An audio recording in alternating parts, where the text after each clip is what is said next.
Bien, alors merci Didier, merci aux organisateurs de m'avoir invité à parler de ce sujet qui me préoccupe pas mal en ce moment, pour des raisons diverses, en particulier de sollicitation, qui est l'état des lieux de nos connaissances autour de la cigarette électronique. Alors, je n'ai pas de conflit d'intérêt, que ce soit avec l'industrie de la cigarette électronique, ni avec les vendeurs.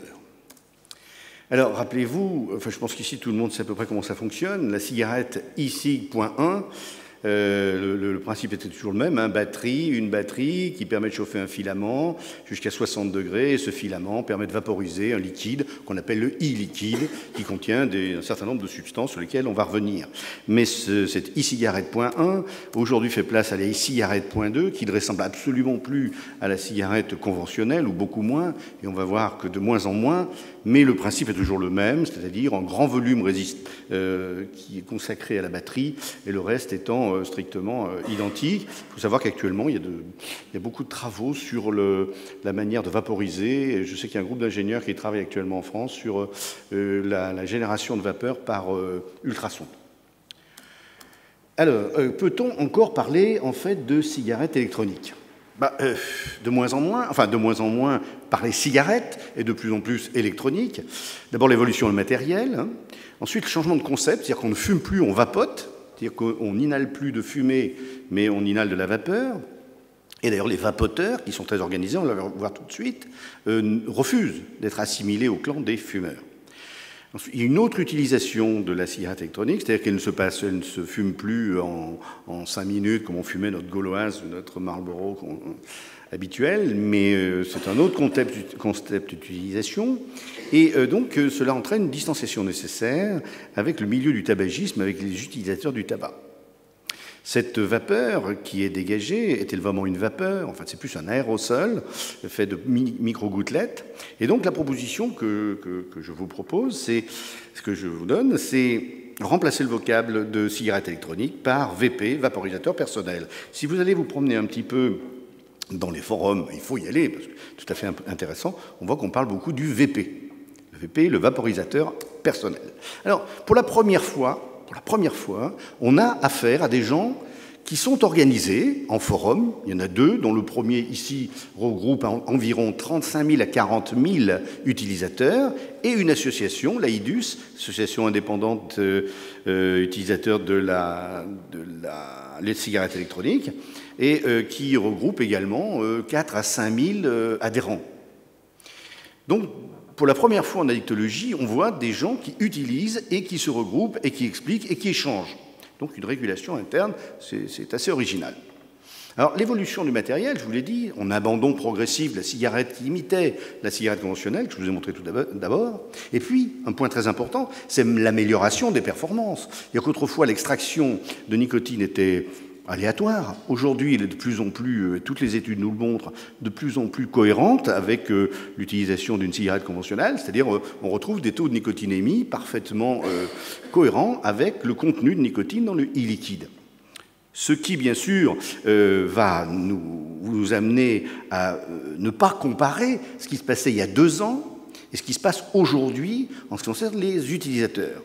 Et enfin, vous allez le voir, une variation des matériels absolument considérable.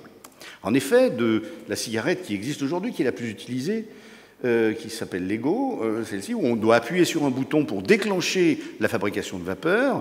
On a d'autres produits comme celui-ci. Alors moi, je viens de Saint-Étienne, ça c'est fabriqué par les armuriers de Saint-Étienne. C'est la seule cigarette électronique fabriquée en France. Elle coûte 300 €, celle-là, elle est en titane, et pour déclencher la fabrication de vapeur, on appuie sur le petit bouton qui est de l'autre côté, sur le pôle aboral du l'engin. Et puis d'autres appareils très beaux, comme celui-ci, qui rappellent d'ailleurs d'autres engins, mais qui n'ont rien à voir avec ça. Et puis des choses extrêmement performantes, comme ça, avec un petit écran à cristaux liquides qui vous dit combien vous avez aspiré de fois, combien il vous reste, etc. etc. Et même des applications maintenant pour smartphones qui vont apparaître, où on vous dira, voilà, vous avez vapoté tant, votre risque de faire des maladies cardiovasculaires est abaissé de temps, etc. Vous voyez, une évolution technologique absolument foudroyante et tout à fait remarquable. On a vu le matériel, maintenant le e-liquide. Alors ce e-liquide, il est vaporisé à 60 degrés, donc une création d'un brouillard. Que contient ce e-liquide? à 90% des cas, on retrouve cette composition.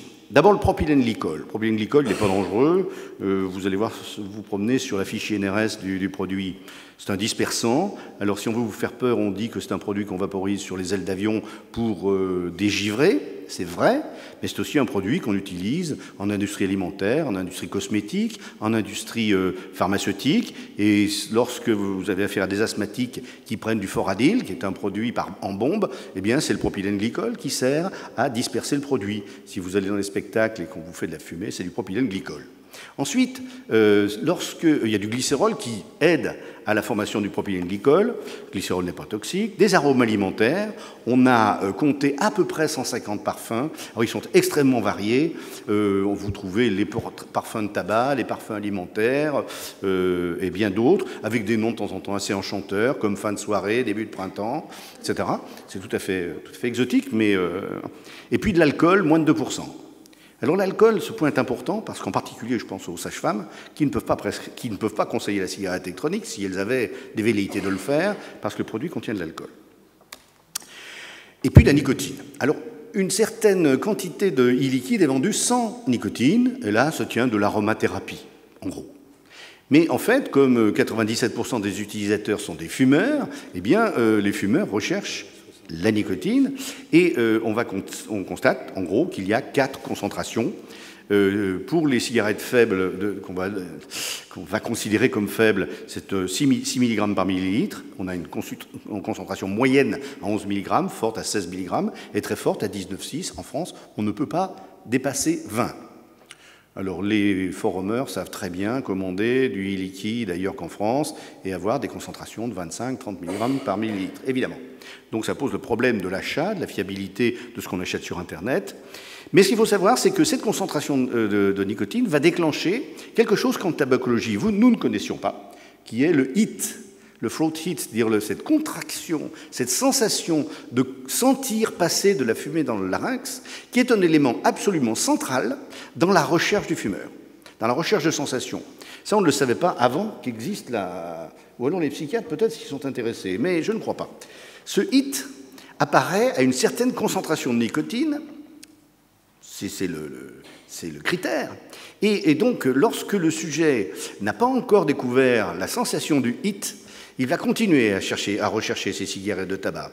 Et les utilisateurs nous apprennent que lorsque on a trouvé la bonne concentration de nicotine, on obtient le hit et on switch du tabac à la cigarette électronique. Donc on a un certain nombre d'études à mener là-dessus. On va voir qu'il n'y a pas que dans ce sujet qu'on a besoin d'études. Les normes. Alors aujourd'hui, sur les produits que l'on importe, seule la direction de répression des fraudes intervient, c'est-à-dire n'intervient pas. Sur les produits fabriqués en Europe et en France, la norme CE est appliquée. Alors le C et le E sont collés. Si le C et le E sont un petit peu décollés, c'est chinois, et donc la norme ne s'applique pas. J'ai appris ça il n'y a pas très longtemps. CE, c'est la norme européenne.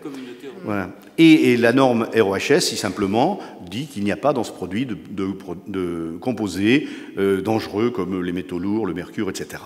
Donc vous voyez, assez peu de choses pour l'instant.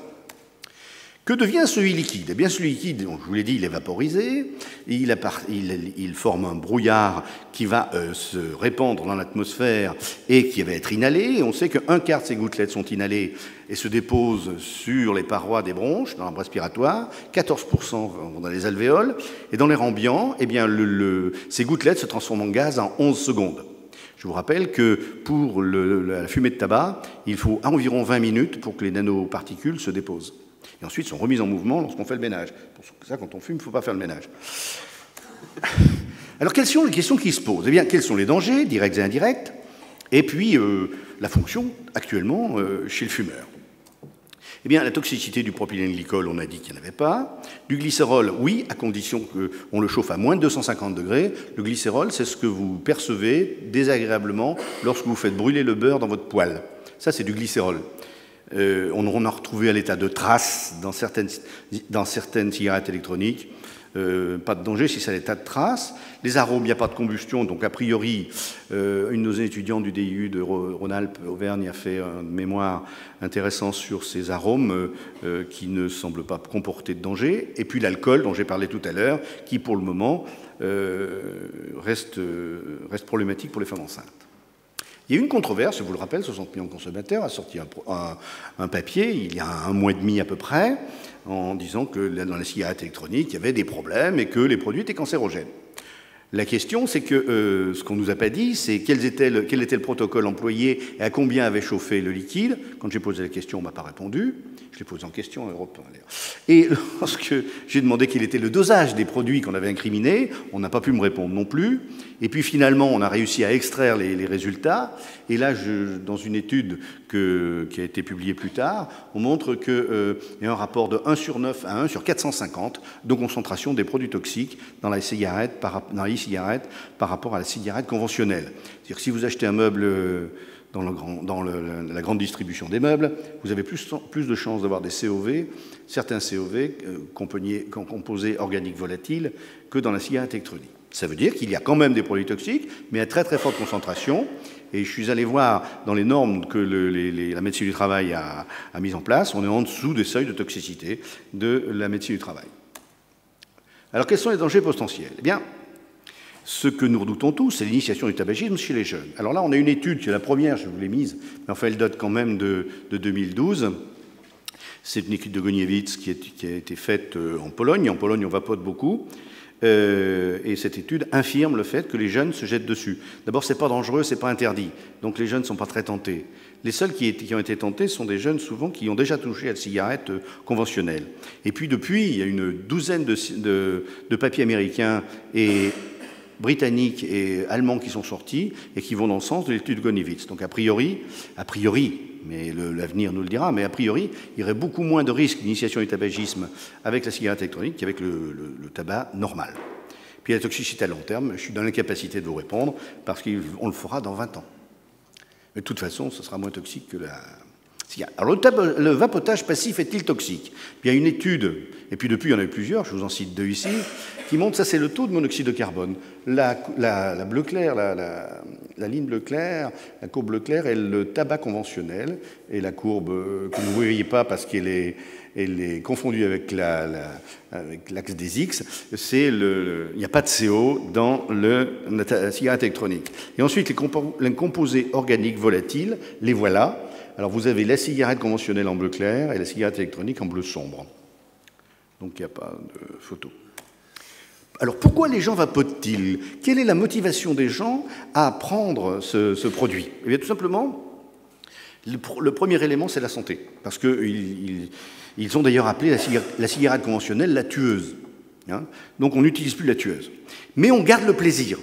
Moi, je veux garder le plaisir, donc je veux garder mon hit, je veux garder cette impression. Et là, je vais changer de mode d'utilisation. Et puis pour faire face à mon besoin de nicotine, parce que vraiment, et les courbes que nous a montrées Nathalie tout à l'heure sont tout à fait explicites. Hein. Ensuite, c'est moins cher. Et on a un rapport de 1 à 5 et 1 à 12 d'économies réalisées avec les produits, avec ce type de produits.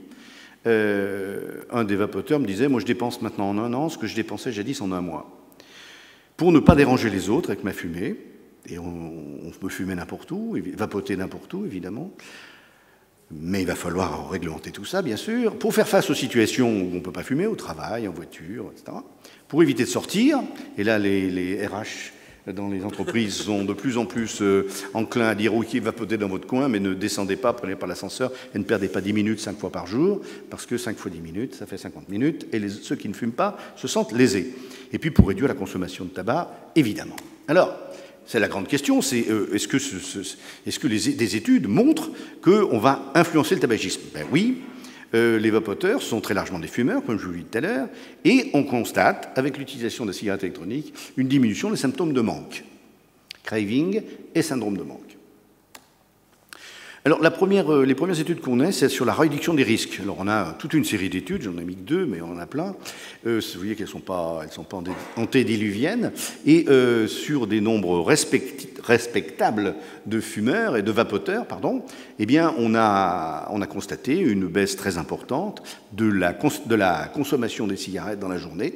Et la plupart des vapoteurs sont dans une consommation extrêmement réduite de cigarettes. Je vous rappelle que le tabagisme, même le petit tabagisme à 2 cigarettes ou 1 cigarette par jour, reste toxique, puisqu'on élève considérablement les ratios de faire des maladies graves, même avec un tout petit tabagisme. Mais ici, on n'a pas encore d'études, je ne dis pas encore d'études, qui ont montré la concentration de CO dans l'air expiré de ces vapoteurs. C'est une étude qui reste à faire. Tout ce que l'on sait, et une autre étudiante de notre DU a fait une étude sur les gens qui utilisent régulièrement la cigarette électronique, soit 70% d'entre eux ont abandonné le tabac et 30% utilisent moins de 5 cigarettes par jour. 30% utilisent moins de 5 cigarettes par jour. Donc on a quelque chose qui nécessite d'être observé. Voilà une étude de Polosa qui montre très bien qu'il y a un certain nombre de personnes qui ne marchent pas à la cigarette électronique. On va le revoir tout de suite. À peu près 30% ne fonctionnent pas avec ce produit. On voit ici sur la courbe moyenne que ceux qui ont réduit de 80% leur consommation reste réducteur au bout de 24 semaines, ceux qui ont réduit 80% aussi, et ceux qui ont abandonné complètement restent également sans tabac au bout de 24 semaines. Donc des études qui montrent des choses intéressantes. Dans l'abstinence temporaire, là aussi, on a une fonction qui est intéressante, puisque les gens vont vapoter partout où, habituellement, c'était fortement déconseillé, que j'ai appris aussi par des vapoteurs professionnels, c'est-à-dire des gens qui ont de l'expérience, qu'on peut très bien vapoter sans extérioriser de vapeur. C'est-à-dire que les vapoteurs confirmés que je connais vapotent en avion. Personne ne s'en rend compte. Mais personne ne s'en rend compte. Parce qu'il n'y a pas d'odeur, parce qu'il n'y a pas de vapeur, il n'y a rien. Et donc, ils l'utilisent très bien, et sans incommoder quiconque, et sans éveiller le soupçon de quiconque. Dans l'aide au sevrage, on attendait beaucoup de cette étude de Chris Bullen, qui est néo-zélandais, et qui a été publiée dans le Lancet en août 2013, donc c'était hier. Eh bien, cette étude, qui est une étude assez catastrophique sur le plan de la méthodologie, et surtout réalisée dans les plus mauvaises conditions qu'on puisse imaginer, étude à 3 bras, des cigarettes, e-cigarettes à 16 mg, alors c'est des anciens modèles, donc on n'est pas sûr du rendement, timbre à la nicotine à 21 mg, sans discriminer si ce sont des gens qui fument 1, 2 ou 3 paquets par jour, donc déjà là c'est un peu limite, et puis d'autres qui avaient des e-cigarettes sans nicotine. Et on se rend compte que les résultats sont extrêmement modestes. Mais ça nous apprend une chose, c'est qu'il y a autant de gens qui se sont arrêtés avec le timbre à la nicotine qu'avec la cigarette électronique. Donc cette étude nous a beaucoup déçus et devrait générer d'autres types d'études qui seraient un peu plus discriminantes que celle-ci, avec une meilleure méthodologie et avec du matériel plus fiable. Alors aujourd'hui, quelle est la place du VP, de la cigarette électronique, dans la tabacologie? Alors on va voir donc la place dans l'exercice tabacologique, les perspectives et les questionnements. Je vais aller vite. La place, d'abord, chez les patients qui ne l'utilisent pas encore, on peut simplement donner les conseils tabacologiques de routine, c'est-à-dire donner les substituts, etc. Mais je ne sais pas ce qui se passe dans les consultations de tabacologie que vous connaissez, mais 80% des patients nous posent la question de savoir « Et la cigarette électronique, qu'en pensez-vous » Et là, on est un peu gêné. Donc, ceux qui l'utilisent et qui viennent avec, eh bien, s'ils ont réduit leur consommation, on va essayer de travailler avec eux pour qu'ils arrêtent leur consommation de tabac conventionnel. Et ceux qui ont déjà arrêté, on va les encourager à continuer. Notre ennemi, ça n'est pas la cigarette, c'est le cancer du poumon, c'est les maladies cardiovasculaires, sont toutes les maladies liées au tabac, c'est pas le tabac en lui-même. Donc, ce que l'on veut, c'est que les gens arrêtent l'utilisation du tabac.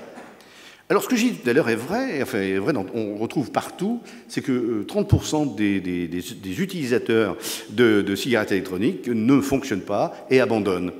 Et on n'a pas exploré cette population. J'ai essayé de me rapprocher des vapoteurs dans leurs forums et dans leurs associations. Ils sont prêts à nous aider pour essayer de savoir ce qui motive et quelle est cette population.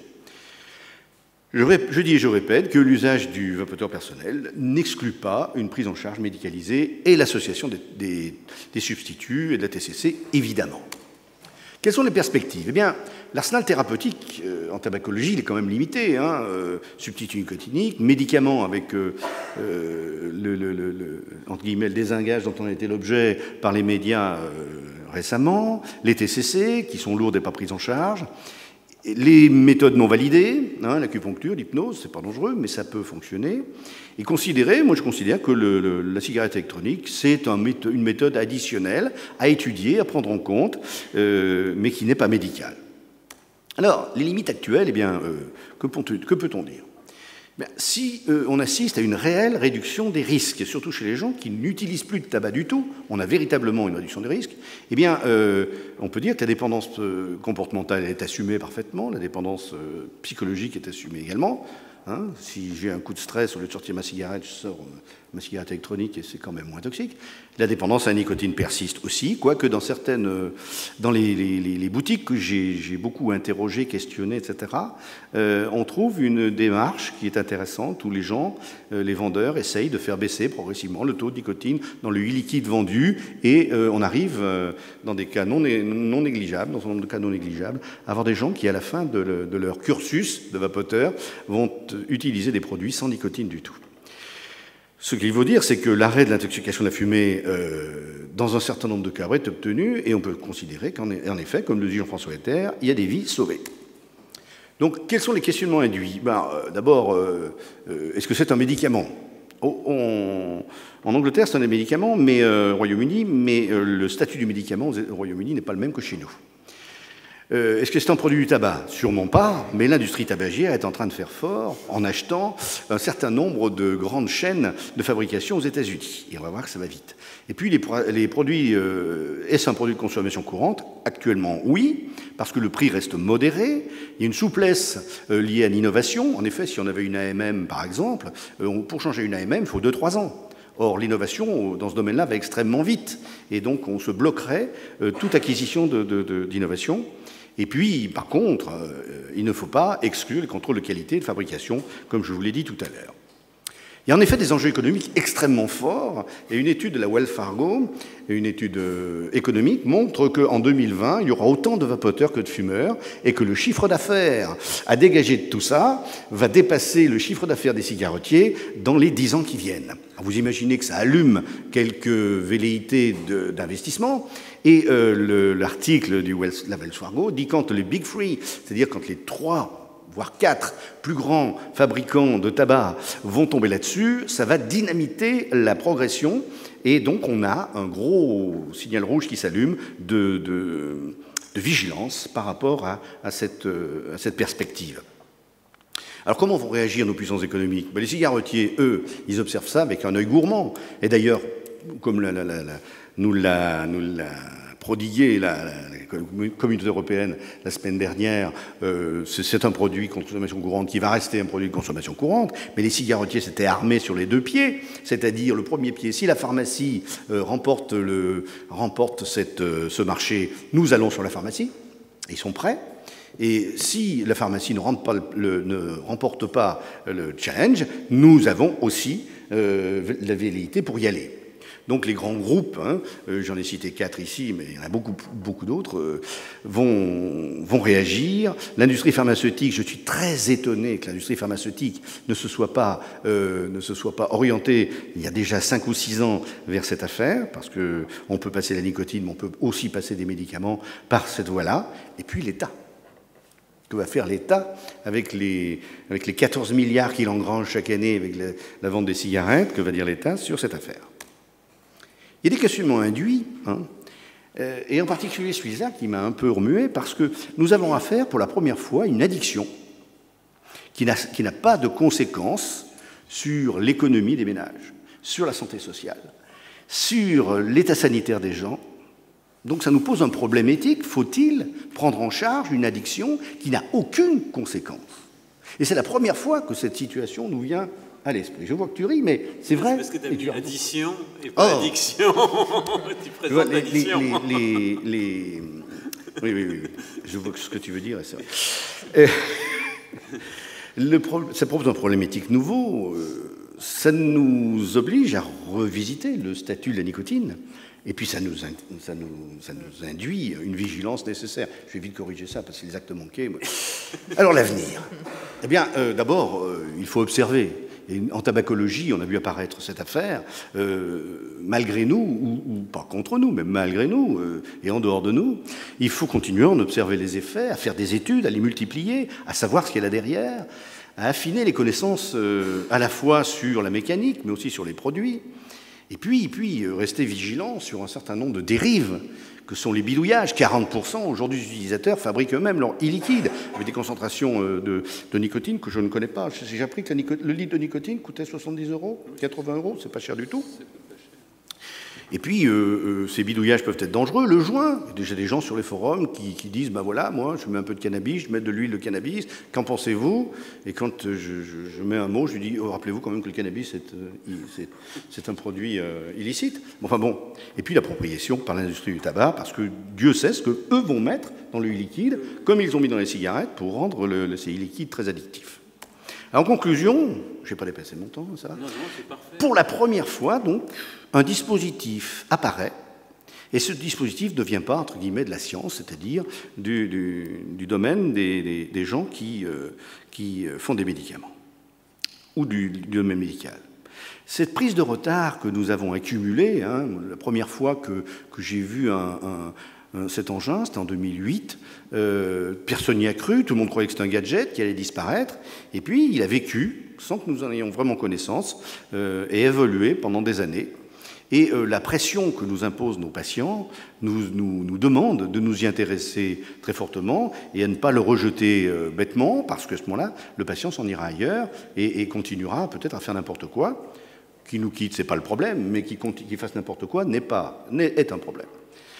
Et puis l'avenir sera fait, hélas, je pense, selon les pressions du marché. Les courbes qu'on a vues tout à l'heure ne sont pas innocentes et vont peut-être faire l'avenir de cette affaire. Alors, je fais un peu de pub, mais ça fait partie de ce que j'ai le droit de faire. Le professeur Jean-François Etter, qui est suisse, a écrit un bouquin qui s'appelle « La vérité sur la cigarette électronique », dont j'ai commis la préface, mais ça, je ne touche pas un sou là-dessus. Qui a vraiment fait le tour d'horizon complet de toute la littérature et de l'ensemble des données que nous avons actuellement. Ça va tellement vite que dans 6 mois, il faudra en écrire un autre. Et puis, on va en parler au prochain congrès de la Société française de tabacologie à Clermont-Ferrand, où il est encore possible de s'inscrire. Je vous remercie.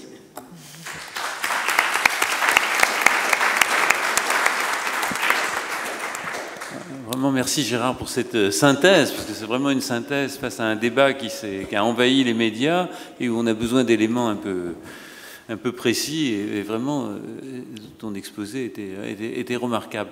Alors, j'imagine que ça va apporter peut-être des questions, des remarques et des interventions. Voilà.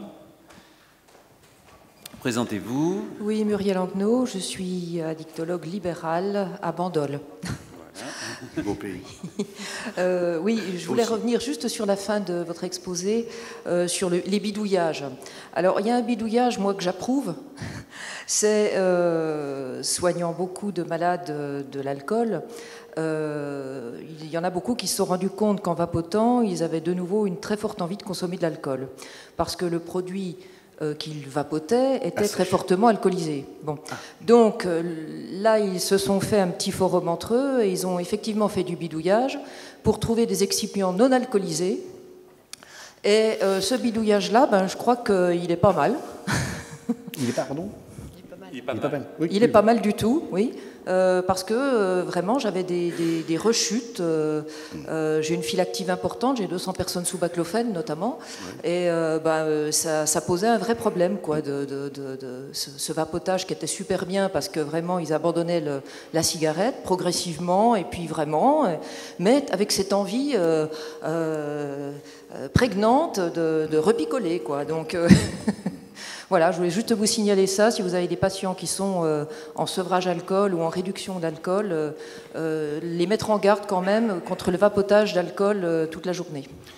Merci. Oui, j'ai assisté à un certain nombre d'échanges sur les forums parce qu'il faut être Il faut être présent sur le forum, hein, c'est absolument indispensable sur cette affaire.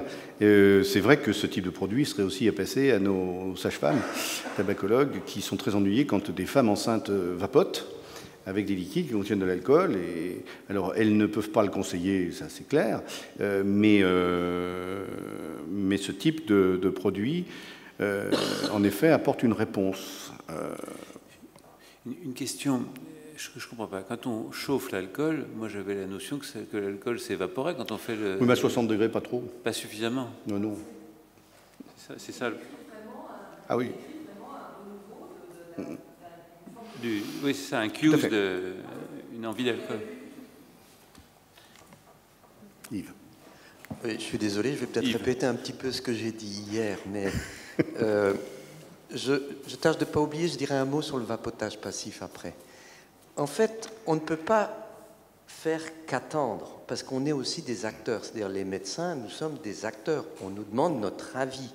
Et pour avoir été à Strasbourg plusieurs fois au mois de septembre, et avoir été lundi au mois à Strasbourg, il est clair que les politiques nous posent des questions auxquelles nos réponses, qui sont parfois désordonnées, qui ne sont pas toujours dans le même sens, perturbent les politiques. Et on oublie d'être bien clair, il y a deux populations, il y a les fumeurs et les jeunes. Pour les fumeurs, un risque, tu l'as dit Gérard, mais je pense qu'il faut insister, c'est que beaucoup de fumeurs pensent qu'en passant de 15 cigarettes à 5 cigarettes, ils réduisent de façon significative le risque pour leur santé. Ça a été dit par Robin de façon très claire ce matin. Il avait deux belles diapositives, une sur le risque cardiovasculaire et une sur le risque de cancer du poumon. Ça ne réduit quasiment pas le risque pour la santé. Malheureusement, c'est quand même un message qui est transmis par souvent les marchands de cigarettes électroniques sur les forums. Et puis, comme ça a été décidé, mais on va revenir dessus, à Strasbourg, et ça sera sans doute la décision définitive, que les cigarettes électroniques seront vendues partout. Quand vous entendez partout, vous entendez chez les buralistes. Je pense qu'il n'y a pas de naïfs dans la salle qui imaginent que les petits fabricants et les petits marchands vont survivre face aux quatre grands. Donc, je pense qu'un des risques par rapport aux fumeurs, c'est une fausse sécurité. Et deuxièmement, c'est l'entretien de la dépendance, parce qu'avec les doses possibles assez élevées, et possibilité de rechute. Donc, il faut qu'on soit prudent. Après, pour les jeunes, à Strasbourg, qu'est-ce qui s'est passé? On a interdit les arômes dans les produits du tabac et on autorise tous les arômes avec les cigarettes électroniques. Les arômes, ça n'est pas pour séduire les fumeurs qui veulent arrêter de fumer. Eux, ils veulent de la nicotine. Les arômes, c'est fait comme dans les prémix et comme dans les cigarettes bonbons pour amener les jeunes à consommer. Alors pour les arômes, j'ai vu dans le Figaro qu'il y a un arôme qui s'appelle poulet rôti. Je ne sais pas qui est-ce qui veut inhaler ça, mais enfin, chacun ses vices. Tiramisu. Voilà. Oui, mais enfin, poulet rôti, je sais pas.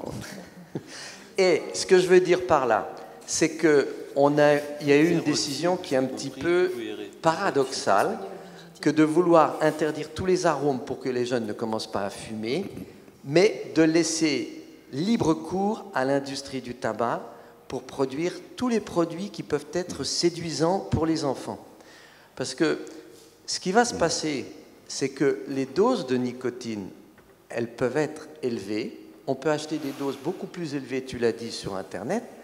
Et puis on peut téter sa cigarette électronique comme un malade pendant toute la journée. Et ça, c'est un risque. Il n'y a pas ce phénomène discontinu de la consommation de cigarettes. Je prends une cigarette, j'arrête, je suis repu et j'attends la prochaine cigarette. Là, on peut voir des consommations qui sont vraiment sur le long terme. Donc, il faut qu'on soit prudent. Et puis, dernier point par rapport... je pense qu'on ne peut pas dire aujourd'hui, s'appuyer sur une étude polonaise qui remonte à un certain temps, quand c'était des anciennes cigarettes électroniques et tout ça. Tu as bien insisté sur le fait que ce qu'il faut, c'est savoir aujourd'hui qu'est-ce qui se passe. Et en particulier, la Société française de tabacologie publie régulièrement une lettre d'information de haute qualité. Et dans la dernière lettre, il y a une étude qui montre que si on compare le vapotage passif au tabagisme passif, ceux qui ne vapotent pas et ne fument pas ont autant de cotinine dans le sang et ils ont des petites perturbations respiratoires. Donc, pour le vapotage passif, soyons prudents. Oui, je te remercie de me poser la question, parce qu'évidemment, lorsque Jacques Lewezek a fait... Jacques Lewezek, qui est notre collègue de la Société française de la tabacologie, qui fait la lettre de la SFT, et en effet, c'est le coût de la nicotine que l'on retrouve. Bon, c'est pas bien grave d'avoir la nicotine dans les urines, surtout si on ne la prend pas en shoot. C'est vrai, c'est vrai. Mais moi, ce que je vois là-dedans, c'est un monde inconnu. Ce qui est fascinant dans cette affaire, c'est que c'est un monde inconnu qui vit sans nous, mais comme tu le dis, nous avons le devoir impérieux d'y mettre le nez pour savoir et pour comprendre. On ne pourra pas, d'autorité comme ça, comme font les chirurgiens, réglementer les choses parce que les vapoteurs sont tellement organisés qu'ils feront ce qu'ils voudront. Donc nous avons à comprendre, à essayer d'agir dans une atmosphère de compréhension. Lorsque je vais me promener sur les forums et que je lis, et je lisais surtout ce qui se disait il y a 6 mois, on avait un discours antimédical absolument prononcé, mais très agressif. Très agressif. Globalement. Aujourd'hui, les choses ont un peu changé. Alors, ils étaient très agressifs vis-à-vis de certains personnages qui s'étaient beaucoup exprimés dans les médias. Mais aujourd'hui, les choses se calment. Les vapoteurs veulent bien tendre la main aux tabacologues et les tabacologues veulent bien tendre la main aux vapoteurs. Et pour une fois, pour la première fois, depuis 3-4 mois environ seulement, et depuis la journée du 28 au ministère en particulier, le 28 mai, nous avons la capacité, la possibilité d'envoyer des gens enquêter, faire des études, sans se faire rejeter. Mais jusqu'ici, nous les médecins, nous étions les missi dominici de Big Pharma, c'est-à-dire des pharmaciens qui étaient les ennemis héréditaires désignés du vapotage. Donc je considère que c'est un monde très intéressant à explorer, parce que nous ne le connaissons pas, il y a des études absolument fascinantes à faire, mais je reste encore une fois très étonné que l'industrie pharmaceutique ne se soit pas emparée de cette question. Je suis très étonné qu'il ne l'ait pas fait. C'est relativement simple, c'est parce qu'ils n'ont jamais... Ils ont des produits qui sont plus efficaces que les substituts qu'on peut avoir et prescrire. Par exemple, le spray nasal. Seulement, le spray nasal, avec son profil d'administration de la nicotine, entraîne plus rapidement une dépendance et un usage prolongé, voire une dépendance. Et ils ont toujours eu cette peur de passer à la vente d'un produit qui soit réellement addictif avec usage prolongé. Et ils ont toujours voulu rester dans le domaine de la méthadone, etc., et rester dans le domaine du « je suis pharmacien et je vends des produits pour arrêter ». Mais je ne prends pas le risque de vendre un produit qu'on utilisera de façon continue sur le long terme. Je pense que c'est pour ça. Par ailleurs, tu l'as suggéré, il y a des travaux en cours. Oui. Et les laboratoires s'y intéressent.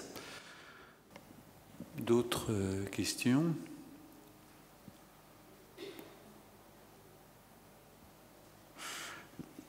Gérard, oui. Je reste quand même très, très perturbé par cette notion de dépendance sans conséquence. J'aimerais bien que les psychiatres un jour me répondent. Quelle fonction cela a-t-il ? Il y a quand même quelque chose que nous on voit dans un autre domaine qui est les drogues de synthèse et la mise au point par les usagers eux-mêmes et la découverte chaque... En gros, il y a une drogue de synthèse qui naît tous les jours. On est à peu près à ce niveau-là actuellement. Donc cette curiosité pour les substances, elle fait partie du phénomène de consommation qui conduit à l'addiction. L'addiction, c'est pas la consommation, mais c'est donc des essais. Bon. Donc ces e-cigarettes participent de ce mouvement. Ils sont dans cette culture-là, en fait. C'est pour ça que c'est plus général, avec des jeunes adultes au départ qui vont bricoler leur substance et qui vont s'y intéresser. Alors, est-ce qu'ils peuvent avoir mis à leur disposition les moyens de contrôle et de sécurité? Et est-ce qu'on peut aller beaucoup plus loin pour amener à ce qu'il y ait une autorégulation Parce que ce serait ça la solution, si on n'est pas dans une perspective où l'État, Big Brother, va tout contrôler, la vie privée des gens. C'est de donner aux gens les moyens de contrôler leur prise de substance. Actuellement, il y a une tendance à vouloir créer une structure qui contrôlerait, justement. Ben oui, mais bon, est-ce que c'est techniquement possible? Et sur quoi les choses vont-elles déboucher? J'en sais rien du tout. Nous, ce qu'on aurait tendance à dire en tant qu'addictos et s'occupant souvent de jeunes, c'est qu'au contraire, il faut les laisser. Plus il y a de contrôle, plus il y a de résistance. Plus il y a de résistance, moins il y a de connaissances objectives. Moins il y a de connaissances objectives, plus il y a de risques. Bien sûr. Ça paraît assez évident, l'enchaînement, on le voit se mettre en place. On l'a vu. On sait très bien qu'un certain nombre d'usagers d'héroïne peuvent contrôler leur consommation d'héroïne à un certain moment et ensuite viennent éventuellement dans des soins quand ils en ont besoin, même avec d'autres substances beaucoup plus stigmatisées. Donc pour les jeunes, pour les ados, si on leur dit attention, c'est dangereux, et attention, c'est interdit, ils vont se jeter dessus. Si on leur dit c'est pas dangereux, c'est pas interdit, ça ne les intéressera vraisemblablement pas, sauf si les cigarettiers se mettent là-dedans. Oui, mais il y a un effet mode aussi. Les ados sont très sensibles à tout ce qui est gadget, quand même, parfum, chocolat, tout ça. Ça, c'est directement fait pour les jeunes. Il ne faut pas se voiler la face, quand même. Hein. Et il ne faut pas oublier que la nicotine, c'est très addictogène. Sur ma diapo tout à l'heure, c'est comme l'héroïne, hein, c'est comme la cocaïne.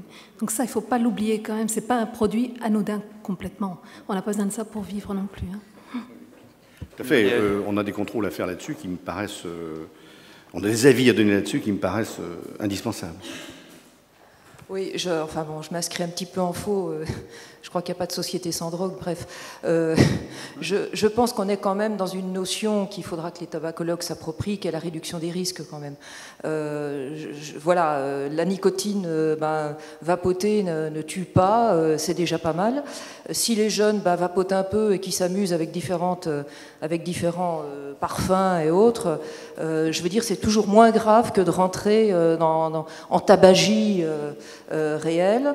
Et la dépendance à la nicotine vapotée, sur le temps et dans le temps, je ne sais pas combien de temps ça durera aussi. Les gens peut-être s'en lasseront, alors que s'ils se mettent à fumer du tabac, on sait très bien après la difficulté, notamment quand ils commencent très jeunes. Mais justement, on n'a pas de recul, on ne sait pas. Est-ce qu'il démarrait avec la cigarette électronique? Est-ce que ça ne va pas déboucher vers les vraies cigarettes? Qui sait là? Oui, mais enfin, c'est sûr, mais c'est quand même, pour moi, c'est quand même moins dangereux. Un élément de réponse, c'est une étude qui vient de paraître là, sur la cinétique de la nicotine. On sait que plus la nicotine rentre vite, plus elle est addictogène. Et là, on se situe entre les substituts et la cigarette. Donc on n'est pas encore dans le pic qui va réveiller les récepteurs. Mais encore une fois, je n'ai aucune confiance dans ce que feront les cigarettiers de cette affaire. Donc il faut être vigilant. Il faut à l'évidence qu'on y mette le nez. À l'évidence.